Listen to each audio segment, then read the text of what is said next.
Hello, creio, tudo bem com vocês? Inglês com a Lili está de volta, um pouquinho diferente, com mais qualidade, mais conteúdo, como eu mencionei na aula passada, uma complementação. A parte 2 da aula Can You Count, que é sobre números. Então, sem mais enrolação, puxa a vinheta e vamos lá. Então, como eu falei, a gente vai continuar falando sobre números, mas dessa vez eu vou ensinar mais algumas coisinhas. Eu sei que não é todo mundo que gosta de matemática, mas a gente também vai ver um pouquinho disso no inglês. E eu disse que ia ensinar os números maiores e os mais difíceis. Então, vamos lá. Então, como eu falei, a gente vai aprender hoje números, os grandes, e operações. Vamos começar com os números grandes, que muita gente não sabe como pronuncia, que fica meio assustado quando vê números desse tamanho, não sabe como que junta tanto número assim em inglês. Vamos começar por esse de cima, que é 13,425. 13.425. No inglês americano, eles costumam usar o and, que fica and 25.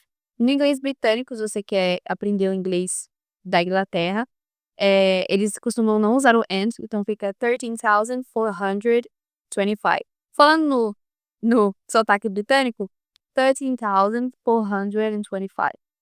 Não, eu não tenho costume do sotaque britânico, mas era só para dar uma ideia.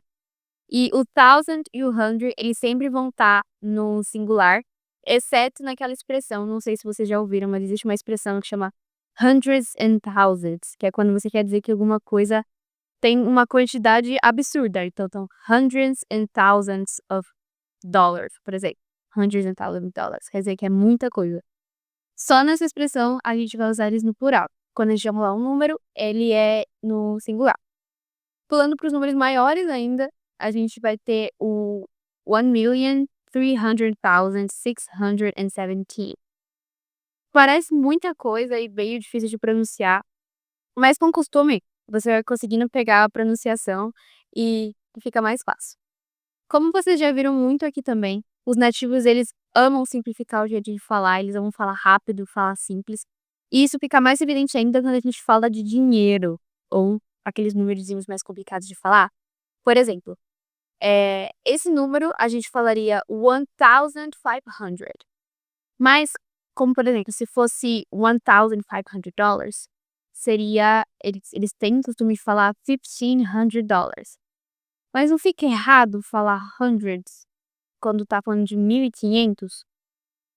Fica mais fácil e mais natural de falar essa outra opção, o 1,500.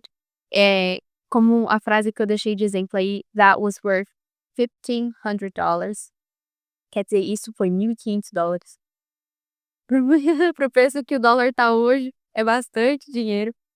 Mas, pode parecer errado a gente falar 1,500, mas é o costume que eles têm. Como, por exemplo, falar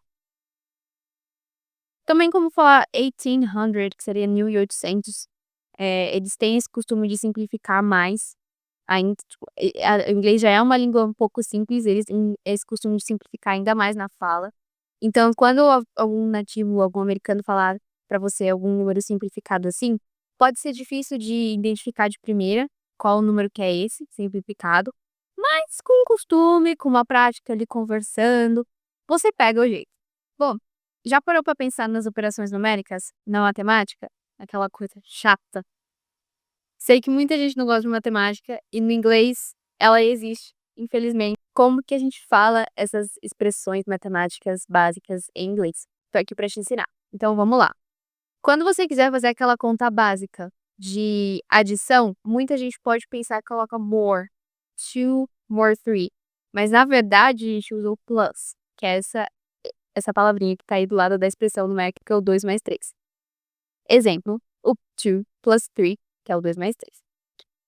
Da subtração, a gente vai usar o minus, que é 6 minus 4, que é essa continha que tá aí também, e o minus tá do lado da continha. Quando a gente vai falar o resultado dessas continhas, a gente pode usar duas expressões, equals ou is equal to. Por exemplo, o 2 plus 3 equals 5, or 2 plus 3 is equal to 5. E o de baixo, 6 minus 4 equals 2, or 6 minus 4 is equal to 2. É interessante também que o plus e o minus, eles não são utilizados só nas contas matemáticas. Por exemplo, tem uma expressão muito famosa, que tem até uma frase de exemplo que chama "Are you bringing a plus one tonight?", que significa, "Você vai trazer um convidado a mais hoje?". Plus one é uma expressão utilizada para convidados a um evento que levaria uma pessoa a mais. Sabe aquela expressão de convidado não convida? Então, na verdade para eles, isso não tem nada a ver, eles costumam falar: "Are you bringing plus one?", geralmente quando é um agregado, alguma pessoa que vai levar um convidado a mais, e para um evento, eles falam que é um plus one, que é um convite com mais uma pessoa. Também pode ser utilizada para adicionar informação enquanto fala. Por exemplo, você tá, falando alguma coisa, dando algum exemplo, e aí você fala: "Plus there's this other thing". Você consegue ir adicionando informação usando o plus. Mas ela não é muito formal, então ela é mais informal. Então se você quiser ter uma conversa mais formal, o plus não é muito indicado. Falando sobre multiplicação, dobro, triplo e outros também, é muito simples. Pra gente multiplicar, é uma palavrinha simples, times, como muita gente conhece a Times Square, não tem nada a ver a Times Square com multiplicação, eu só usei sei.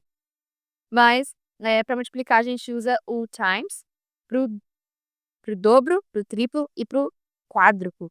Também coloquei exemplo, aliás, é uma palavra muito difícil de falar, quadruple. Então, o double é dobro, o triple é triplo e o quadruple é quádruplo. Por exemplo, double check your calendar. É pra você, aliás, é uma expressão muito boa de eu ensinar aqui, double check.